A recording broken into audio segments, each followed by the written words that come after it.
ayatin fi idza fa'alu bima umiru biqaulihi ta'ala yarfa'illahu alladhina amanu minkum walladzina utul ilma darajat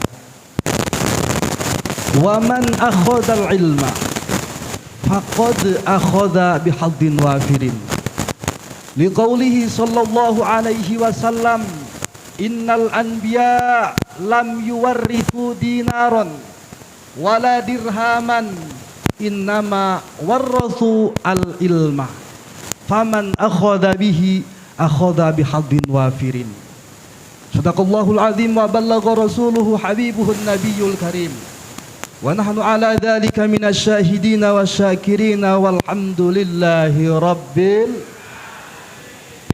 faya ayyuhal hadirun wa ya hurrasal aqidah fi hadhil munasabati sa'idah wa fi hadhihi sa'atil mubarakah la ansa an usikum wa nafsi bi taqwallah wa bi ta'ati rasulillahi sallallahu alaihi wasallam fanas'alullaha ta'ala ay yahdiyana ila siratihi siratil mustaqim wa yaj'alana minal muttaqin amin wa yudkhilana jannatahu jannatan na'im bihaqqi sayyidil mursalin Allahumma ij'al hadhil qaryata qaryatan tayyibah qaryatan mubarakah qaryatan mutmainnah qaryatan aminatan ahluha ya'tiha rizquha ragadan min kulli makan wa la taj'al hadhil qaryata qaryatan adzaqaha Allahu libasal ju'i wal kufrani wal isyan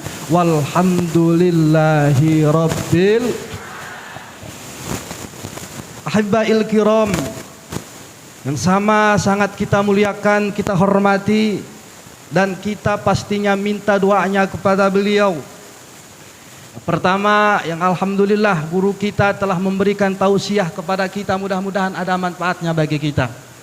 Dan mudah-mudahan kita bisa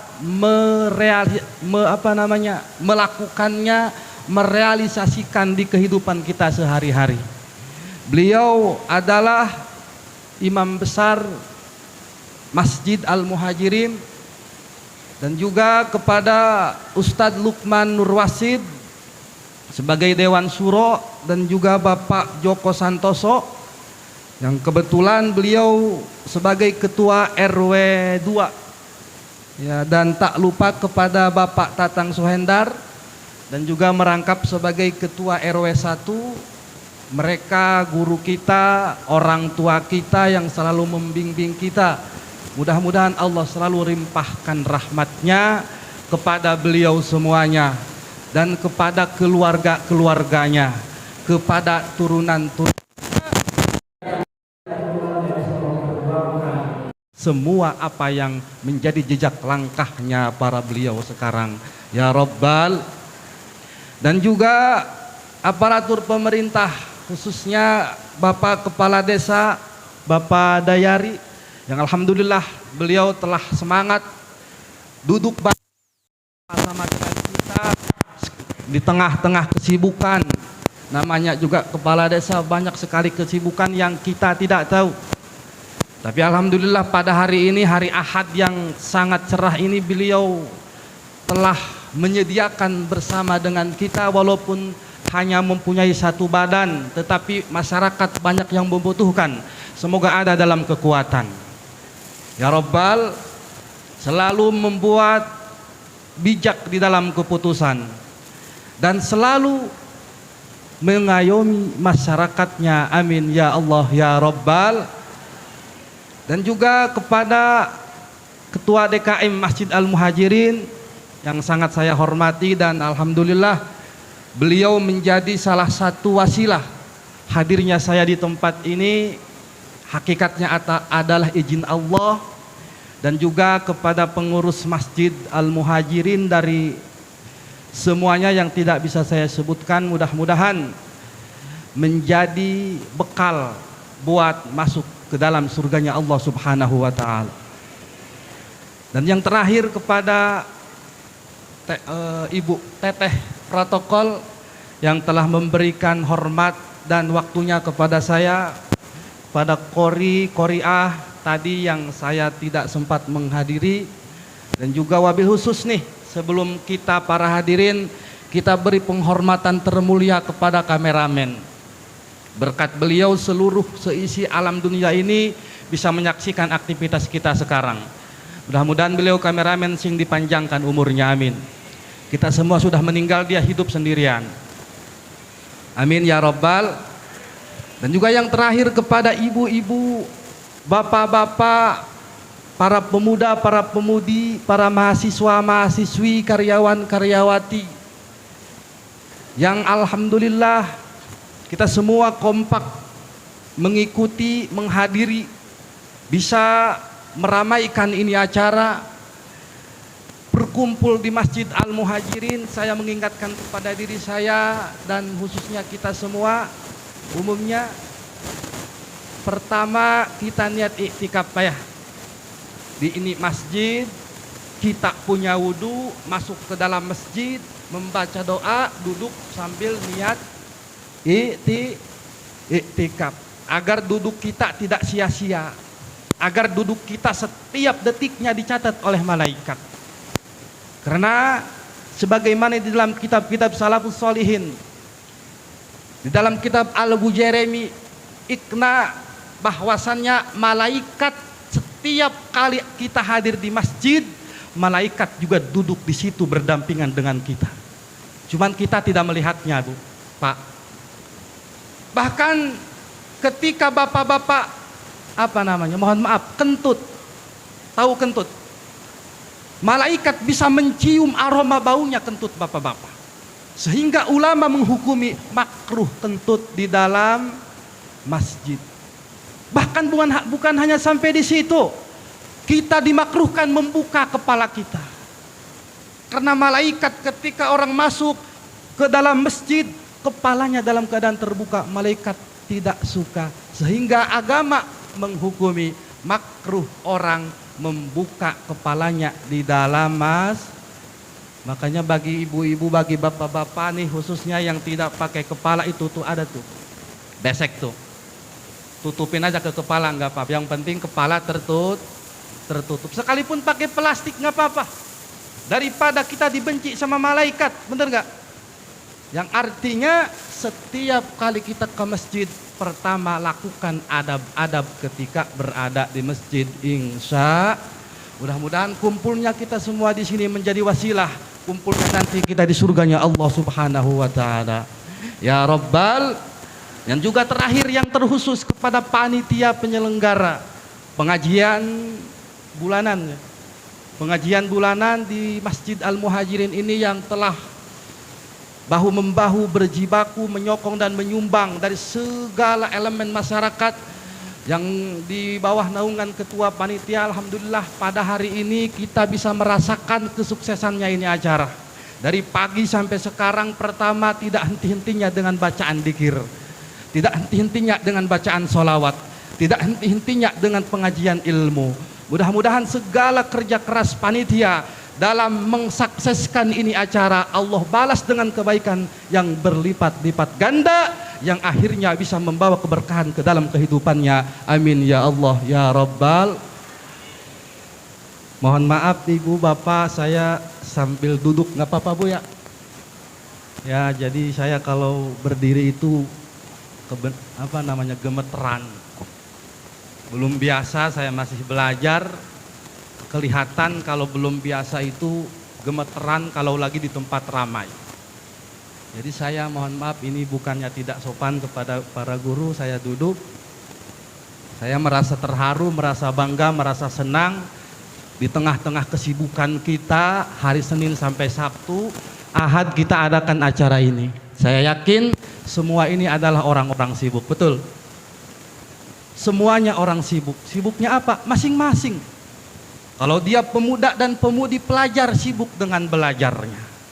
Kalau dia orang tua, sibuk mencari nafkah buat beli anaknya kuota buat main ML, bener. Kalau dia seorang tulang punggung tiap hari banting tulang kerja keras, turun subuh, pulang sore, tidak kenal waktu, hanya untuk menafkahi keluarganya. Kita semua adalah orang-orang sibuk, tetapi di tengah-tengah kesibukan kita bisa mengatur waktu dengan meluangkan pengajian. Alhamdulillah. Makanya Allah telah tegaskan di dalam Al-Quran, surat An-Naba, juz amma. Ya, kita baca bareng-bareng ya Bu ya. Bismillahirrahmanirrahim.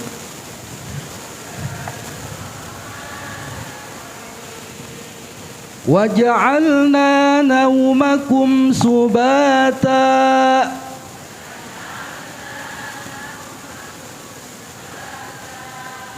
Waja'alna al-laila libasa.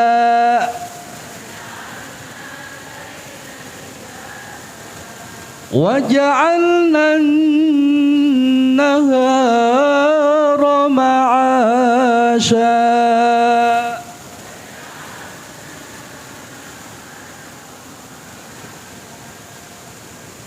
Ibu tahu artinya? Saya juga enggak tahu, Bu. Ayo kita bareng-bareng mengaji ya. Di sini tidak ada yang mengajar, tidak ada yang belajar. Semuanya kita bersama-sama belajar, Bu ya. Kata Allah, wa ja'alna al-laila libasa. Allah menjadikan malammu, di dalam tafsir Imam Ibnu Katsir, Imam Qatadah menafsirkan libasa ay sakanan.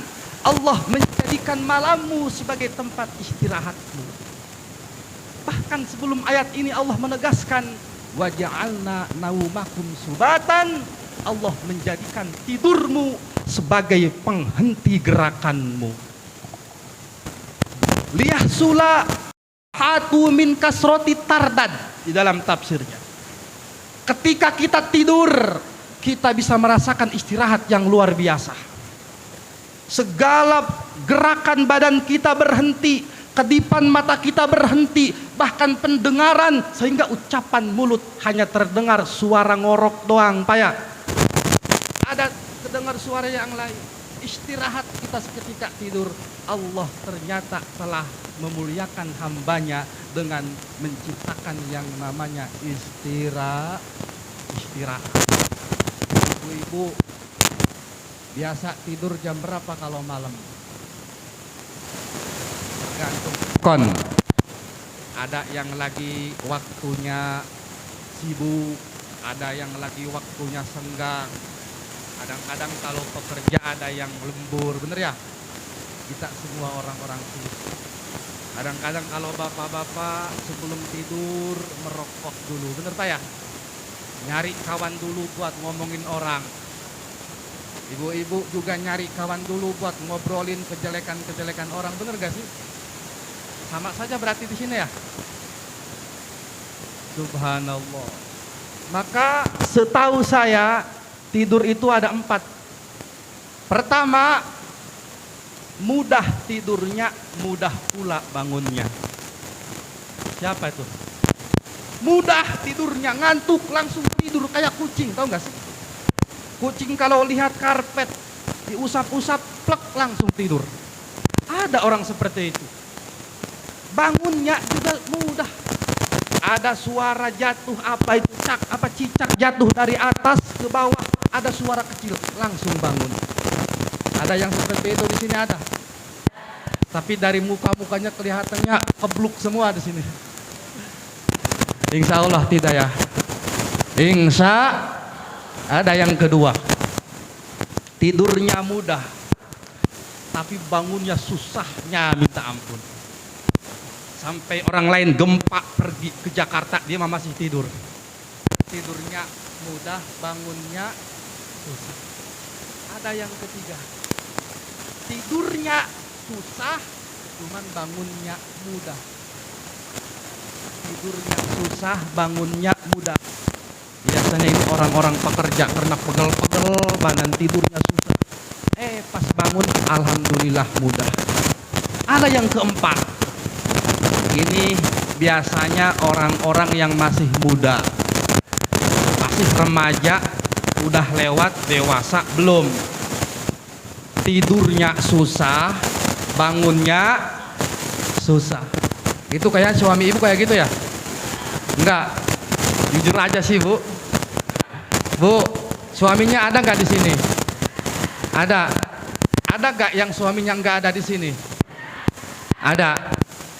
Ya, semoga suami ibu yang sekarang hadir di sini ucapkan alhamdulillah. Dan yang tidak hadir karena ada halangan ucapkan insya. Dan yang udah diberitahu tidak mau hadir inna lillahi roji'un.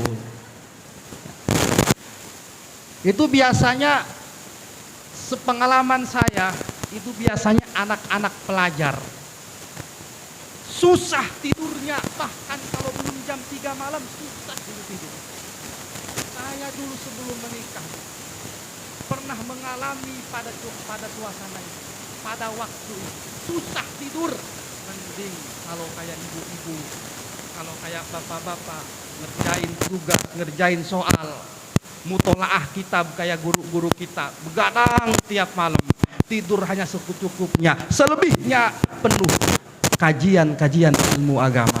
Tetapi kalau anak muda sekarang, khususnya saya pernah dulu ngalamin malam kebanyakan begadang yang tidak ada dunia, yang tidak ada gunanya. Inna lillahi wa inna ilaihi raji'un. Apalagi sekarang banyak godaan-godaan anak kita, Bu. Ini kita ngobrol aja ini kita curhat aja. Sekarang anak-anak bukan mulai tapi sudah dari dulu ada yang namanya handphone. Di handphone itu ada permainan. Permainannya itu sangat luar biasa menguras waktu. Menguras waktu. Saya tidak nyebut, saya tidak mengatakan dia tidak akan sukses, tidak. Yang jelas dia telah menguras waktunya sendiri pakai perkara yang tidak ada gunanya. Benar ya? Maka kita kembali. Ini adalah pelajaran bagi kita sebagai orang tua. Sebagaimana tegas kita di dalam mendidik anak, sehebat itulah anak kita. Sebagaimana lemah kita di dalam menegaskan anak, selemah itulah nanti ke depannya anak kita. Maka kita sebagai orang tua adalah cermin daripada kehidupan anak kita. Mudah-mudahan insya Allah kita pulang di masjid ini, kita beres dari sini, pergi ke rumah yang tadinya tidak rajin menjadi rajin. Amin. Yang tadinya sudah rajin menjadi tambah rajin. Amin ya Allah ya Rabbal. Sehingga dilanjutkan ayat selanjutnya, Allah mengatakan waja'alnal laila libasa. Tadi kita tidur, dijelaskan oleh Allah untuk kita istirahat. Qat'an lil harokah. Lang-lang buana kita tiap hari kerja. Allah kasihan kepada hambanya. Allah ciptakan yang namanya tidur supaya hambaku bisa istirahat. Waja'alnal laila libasa, pada malam hari. Waja'alnan nahara ma'asha, Allah ciptakan siang, kasih matahari biar terang, kasih angin biar sejuk, supaya hambaku bisa bekerja. Bener gak? Supaya hambaku bisa terang. Ada yang jualan, ada yang buka bengkel, ada yang pegawai, dan macam-macam usaha yang lain. Allah kasih fasilitas dunia dan matahari supaya kita bisa tenang menjalankan kasab kita. Alhamdulillah, subhanallah. Makanya saya salut, saya terharu, saya bangga, saya senang di tengah-tengah kesibukan kita, hari Senin sampai hari Sabtu, sekarang kita hari libur, mengadakan pengajian, insya Allah menjadikan wasilah kumpulnya kita nanti di surganya Allah subhanahu wa ta'ala. Ya Rabbal Alamin. Para hadirin, ibu-ibu, sehingga dari kebutuhan inilah ada yang kerjanya tiap hari, malamnya istirahat, keluarga tidak terdidik dengan serius. Penghasilannya besar tetapi sama anak-anak nggak jauh. Itulah kejadian di dunia ini. Ada yang penghasilannya kecil tetapi sama keluarga dekat. Ada penghasilannya gede, tetapi sama keluarganya jauh, renggang, seolah-olah anaknya menilai orang tua saya tidak ada yang namanya perhatian sama anaknya. Tetapi semua itu telah Allah atur, tinggal kita bisa mensyukurinya. Maka di sini sesuai tema, kata ibu protokol tadi, hijrah tanpa tapi, taat tanpa, ya ini sebuah kata yang indah ini kalau didengar, tapi rupanya saya terlalu sulit menjelaskannya ini. Hijrah tanpa tapi, jadi hijrah ulah pakai tapi. Sedikit kita ingat sejarah zaman dulu, Bu. Dulu para sahabat Nabi ketika ada instruksi hijrah dari Mekah ke Madinah, bagaimana keadaan sahabat-sahabat Nabi, orang-orang yang mengikuti Nabi? Mereka sudah punya usaha sendiri, Pak. Ada yang baru mulai usaha, lagi naik-naik daunnya.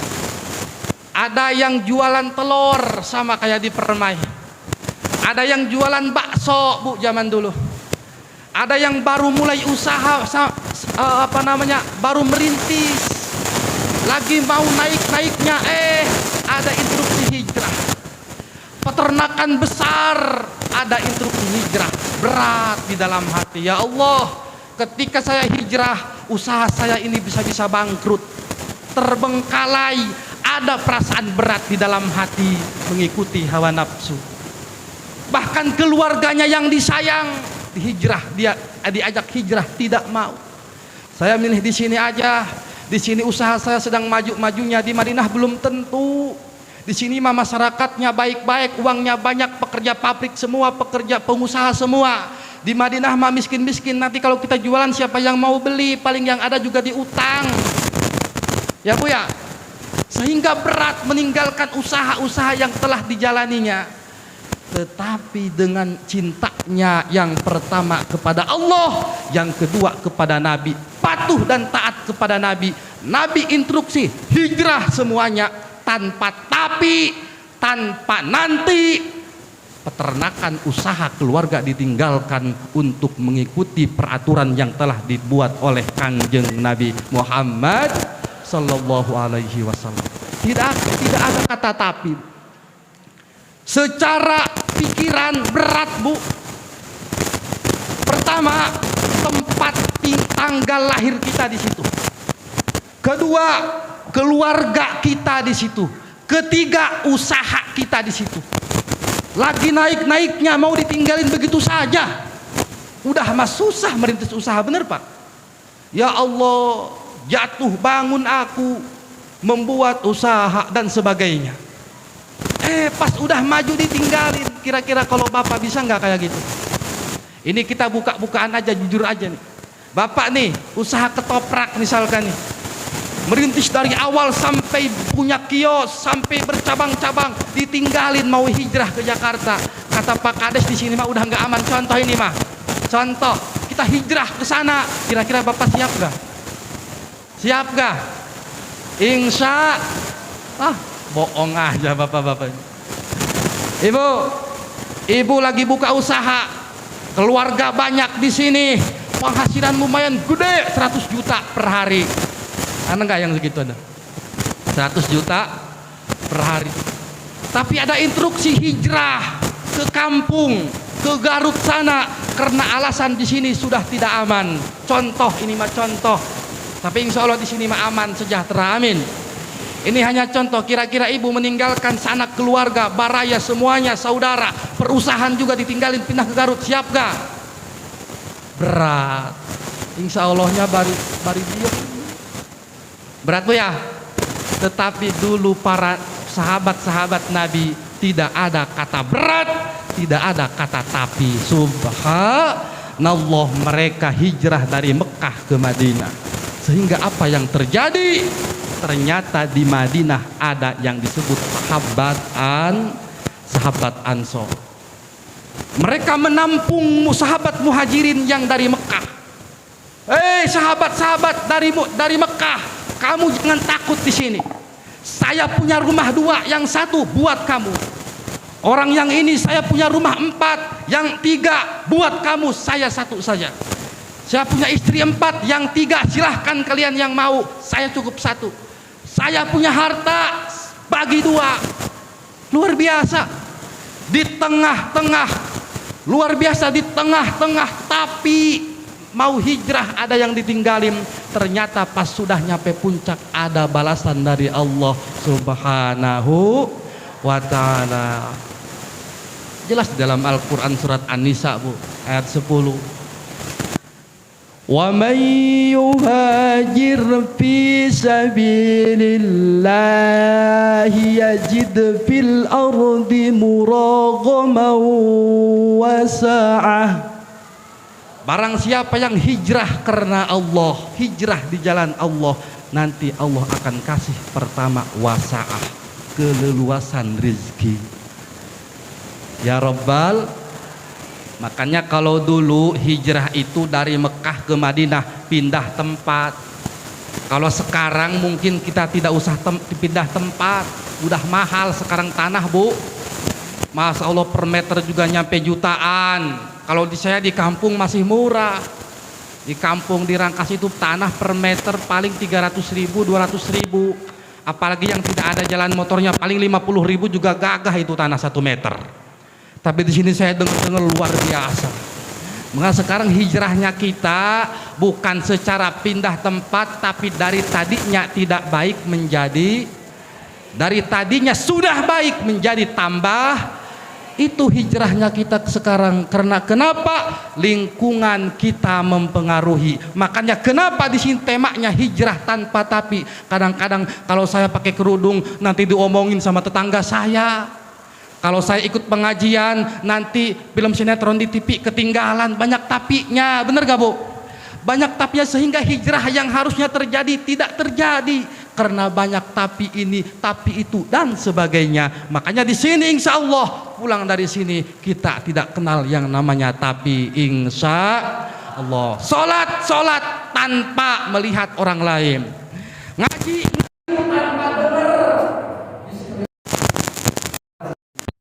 Cerita ada seorang perawan, tahu perawan Pak ya, bapak-bapak nih yang udah 50 ke atas tahu perawan ya. Ada perawan yang rajin ikut pengajian, tiap minggu, tiap bulan, setiap hari juga ikut pengajian. Tetapi di tengah-tengah keaktifannya ada cobaan menimpa dirinya, yaitu apa? Selalu mendengar di sekelilingnya banyak yang berbuat tidak enak. Dia hadir di pengajian, lihat ke kiri, ibu-ibu ini lagi ngomongin orang. Lihat ke sebelah kanan, ibu-ibunya tidak selama ngaji, makan aja makan. Sehingga dia merasa terganggu. Bahkan itu 2 pak makanan habis semuanya sama ibu-ibu di sampingnya. Bukan di sini, di kampung saya dulu ini mah. Kalau bapak-bapak insya Allah makanan itu awet, sebab buat dibawa pulang. Ingat sama anak gue ya. Allah. Sehingga apa yang terjadi lama kelamaan perawan itu tidak betah ikut pengajian. Di dalam hatinya terbenak, saya kalau ikut pengajian nanti terbawa. Pertama, terbawa ngomongin orang. Kedua, nanti saya malah ngabisin makanan-makanan doang. Tidak ada ikhlasnya sama sekali. Lah, saya mendingan gak usah ngaji. Akhirnya dia cerita sama bapaknya, Pak, saya tidak mau ikut pengajian lagi karena sudah tidak ada yang beres di masjid itu. Kata bapak, kenapa? Sudah tidak beres, Pak. Ya udah, kata bapaknya, saya ikuti kemauanmu, tidak mau mengikuti ngaji mingguan, tetapi turuti permintaan bapak, kata bapaknya. Kata si perawan tadi, apa Pak permintaannya? Besok kalau masuk lagi pengajian mingguan, kamu bawa segelas air putih, penuhi air gelas itu pakai air putih. Contohnya ini ya, kamu di saat orang lain lagi ngaji, kamu keliling masjid selama 7 kali. Namun ingat, jangan sampai ada 1 tetes pun air dari gelas itu jatuh. Kalau 1 tetes saja jatuh, kamu gagal menuruti permintaan Bapak. tanpa pikir panjang. Setelah pengajian minggu depannya, perawan tadi melaksanakan perintah dari bapaknya. Sehingga dia datang, orang lain sudah kumpul seperti ini. Dia mengelilingi 7 balik Masjid Al-Muhajirin ini selama 7 kali. Sambil membawa gelas terisi air putih penuh. Dengan keyakinan, dengan tekad jangan sampai air ini jatuh sedikit pun. Sehingga 1 kali berhasil, 2 kali, 3 kali, sampai 7 kali berhasil. Air itu tidak ada yang jatuh sedikit pun. Dia senang toh, langsung laporan ke bapaknya, "Bapak, saya sudah berhasil." "Sudah berhasil nak?" "Sudah." "Saya mau tanya," kata bapaknya, "selama kamu tadi di pengajian, ada gak, kamu lihat gak yang ngomongin orang?" Kata perawan, "Mana tahu Pak, saya kan lagi fokus menjaga air biar enggak jatuh." Kata bapaknya, "Apakah ada ibu-ibu yang menghabiskan makanan?" Kata perawan, "Kalau itu mah saya lihat, tapi saya enggak fokus ke situ, saya fokus ke air." "Apa?" kata bapaknya, "Begitulah kalau kamu fokus, kalau kamu terjun terus fokus ke depan, melihat ke depan, tidak melihat ke bawah, ke atas, ke kiri, ke kanan, kamu tidak akan pernah terpengaruh oleh lingkungan. Kamu akan fokus, kamu akan mencapai tujuanmu sebesar apapun itu." Makanya kalau hijrah, kita fokus ke depan tanpa memikirkan orang tua kita sekalipun. La ta'ata li makhlukin fi maksiatil khaliq. Yang pertama, tidak ada ketaatan kepada makhluk selagi ketaatan itu menentang syariat. Apa namanya? Tidak ada ketaatan kepada makhluk kalau itu suruhan menentang kepada syariat. Pertanyaannya, ini orang tua kita, ini saudara kita, ini ayah kita menyuruh tidak sholat, jangan ikutin. Sebagai anak kita patuh, kita hormat kepada orang tua, tetapi sarannya untuk tidak sholat kita tidak terima, tetapi tetap takdim kita lakukan. Benar? Insya Allah. Makanya jangan sampai terpengaruh sama orang lain. Tetap kita adalah kita, orang lain adalah orang lain. Kita adalah kita, mereka adalah mereka. Kita mau sholat, kamu jangan ganggu. Kita mau ngaji, kamu jangan ganggu. Urus aja keluargamu sendiri. Betul? Maka dari sini insya Allah kita pulang ke rumah hijrah tanpa tapi. Yang kedua, taat tanpa nanti. Ini kebanyakan bapak-bapak nih. Ibu-ibu juga ada sedikit. Kadang-kadang nunggu mau baru ngelakuin. Bapak-bapak diajak jamaah sama temennya, "Nanti ajalah, saya mah lagi males. Nanti mah insya Allah isama saya nggak males." Itu namanya taat tapi nanti. Sebagaimana ulama menegaskan, hidayah itu jangan ditunggu, Pak. Jangan kita menunggu kemauan hati kapan nih. Sekarang kita lagi malesnya minta ampun, hidayah belum ada berarti. Nanti ajalah kalau udah mau. Nanti aja ditunggu hidayah itu. Sedangkan ulama menegaskan hidayah itu harus diambil tapi jangan ditunggu. Kapan diambilnya? Ketika ada kewajiban, rasa malas mengganggu, hidayah kita ambil. Namanya dipaksakan. Makanya berdoa, Allahumma paksakan. Ibu-ibu pernah doa itu? Masya Allah. Udah hampir 20 menit lagi. Saya dikasih waktu sama panitia, katanya jam 11, liwatin aja katanya. Terus terang Bu, Pak, saya di sini masih baru ya. Saya di sini masih 5 bulan. Ternyata luar biasa permaj ini, ibu-ibunya, bapak-bapaknya antusias dalam pengajian. Alhamdulillah, enggak kayak di kampung-kampung. Ya Allah, malesnya minta ampun. Ya, siap sholawatan Bu ya. Salatullah salamullah ala Taha Rasulillah. Salatullah salamullah ala habibillah tawassalna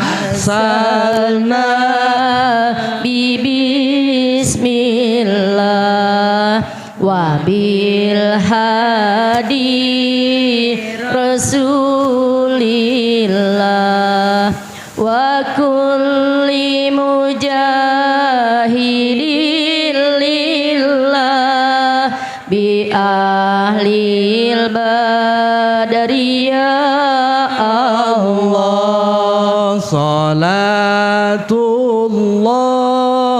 salamullah ala taha rasulillah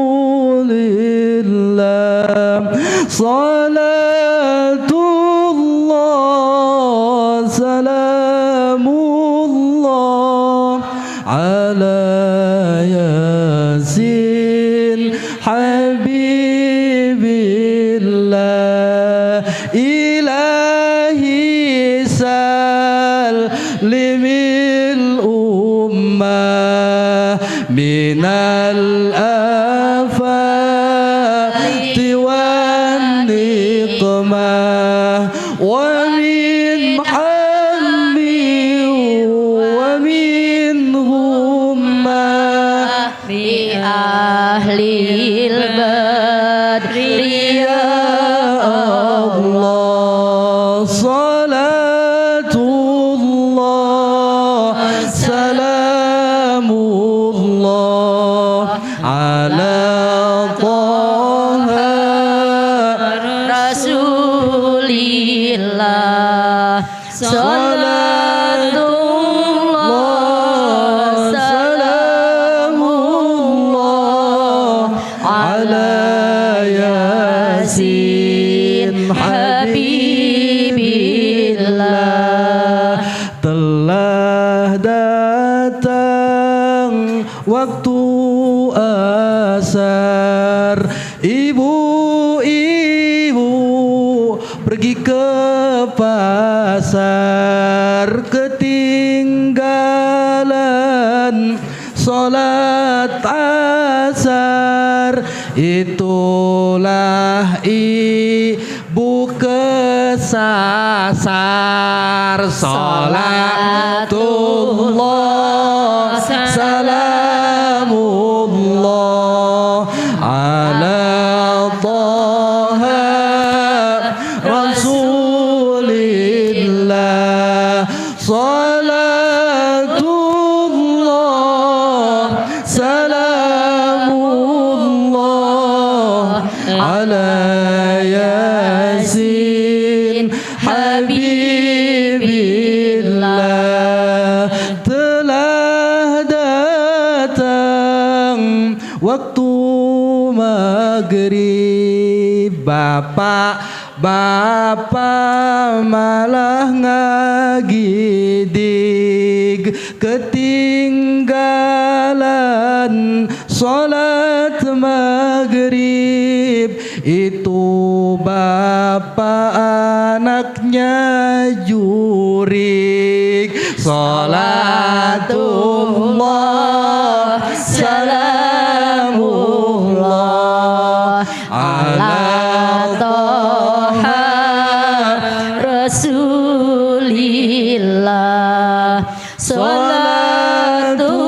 salatullah salamullah ala yasin habibillah telah datang waktu isya bapak-bapak lagi bapak-bapak malah bergaya ketinggalan sholat isya itulah bapak anaknya kurya salatullah salamullah ala taha rasulillah salatullah salamullah ala yasin habibillah Allahumma salli wa sallim wa barik alaihi. Sallu Ya Bu, alaihi masih semangat Ibu? Nabi. Bapak-bapak masih semangat? Sampai mana tadi kita? Sampai hidayah, jangan ditunggu. Makanya kata Imam Ghazali, an-nasihatu sahlatun wal muskilu qabuluha. Nasihat itu mudah Ibu. Siapa saja bisa menasehati, orang tua kepada anaknya, teman kepada temannya, siapa saja bisa memberikan nasihat, tetapi yang sulit menerimanya. Akur nggak Bu? Kadang-kadang orang tua sudah ngacaprak ngomongin kita, tapi hati kita jengkel, nerima nggak? Nggak ada orang tua, nggak ada guru kalau hati kita jengkel ditinggalin. Nggak ada orang lain, nggak ada guru ngaji siapapun kalau hati kita tidak nerima, ditinggalin, diabaikan nasihat itu. Itulah bukti bahwa yang susah itu menerimanya. Tidak tahu orang tua, guru, bahkan guru ngaji kita yang tiap hari ngajar Iqra, tiap hari ngajar kitab, sama sekali kalau hati jengkel dia kita abaikan.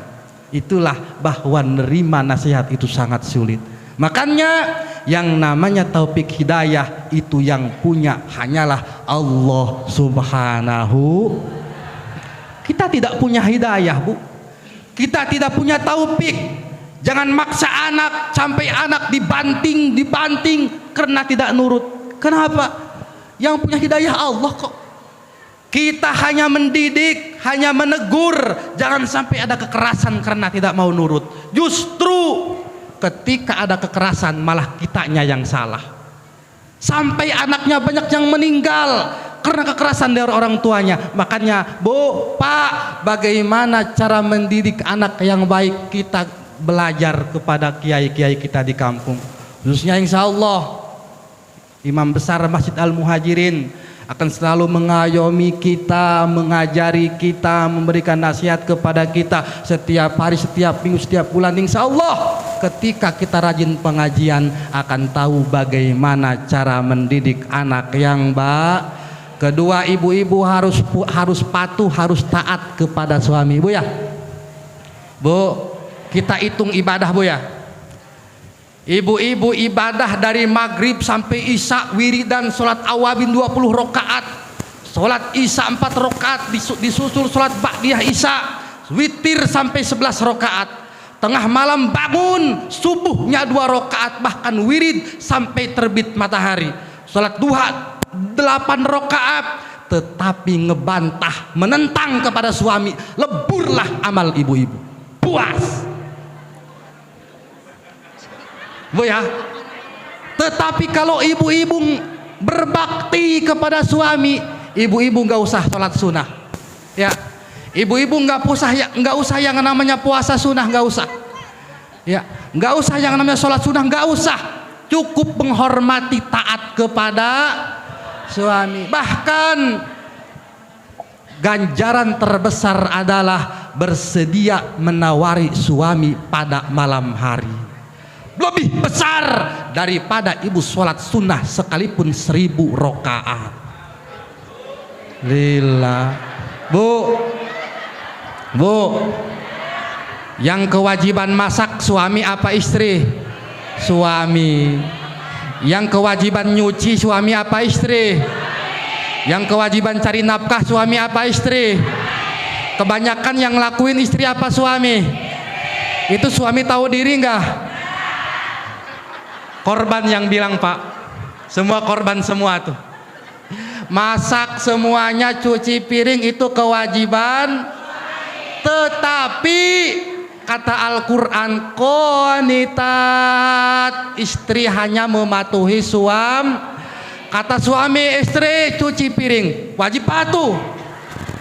Kata suami istri masak nasi, wajib patuh. Kata ibu-ibu, kok kayak balik lagi nih mah.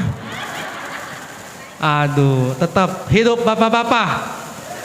Alhamdulillah. Maka insya Allah pulang dari sini kita hijrah Dari tadinya ibu-ibu tidak taat sama suami, insya Allah sekarang Pak, istri kita akan taat, bahkan nawarin pulang dari sini.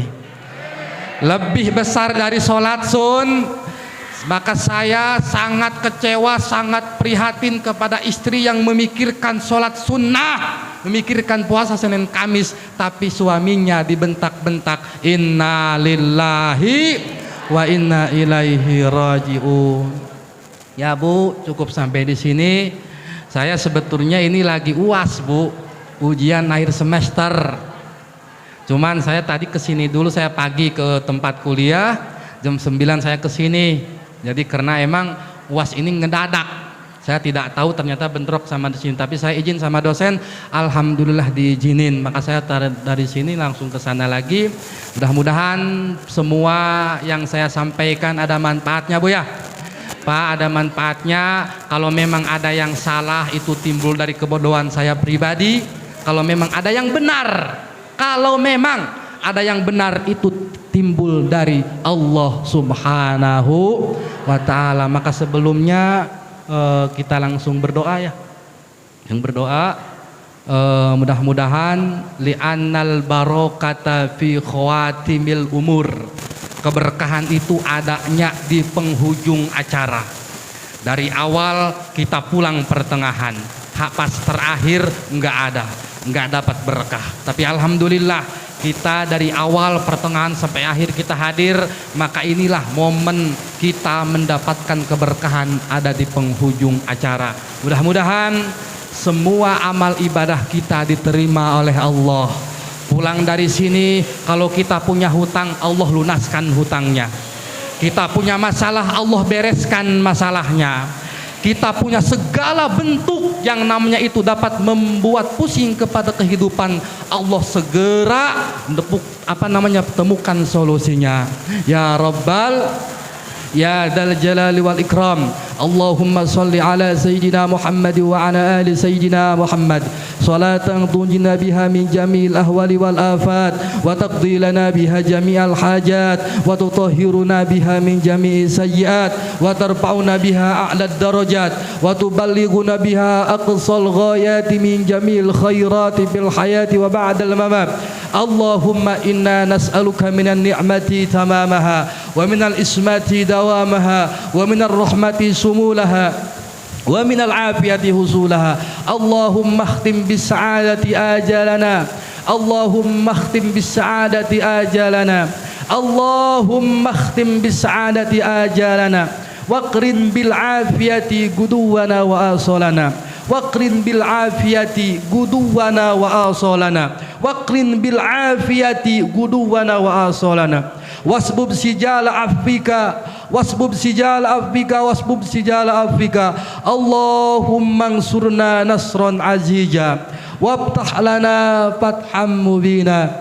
Ya Hayyu ya Qayyum ya Dzal Jalali wal Ikram, walhamdulillahi rabbil alamin. Cukup sekian dari saya, mohon maaf atas segala kekurangan dan kesalahannya. Akhirul kalam, assalamualaikum warahmatullahi wabarakatuh.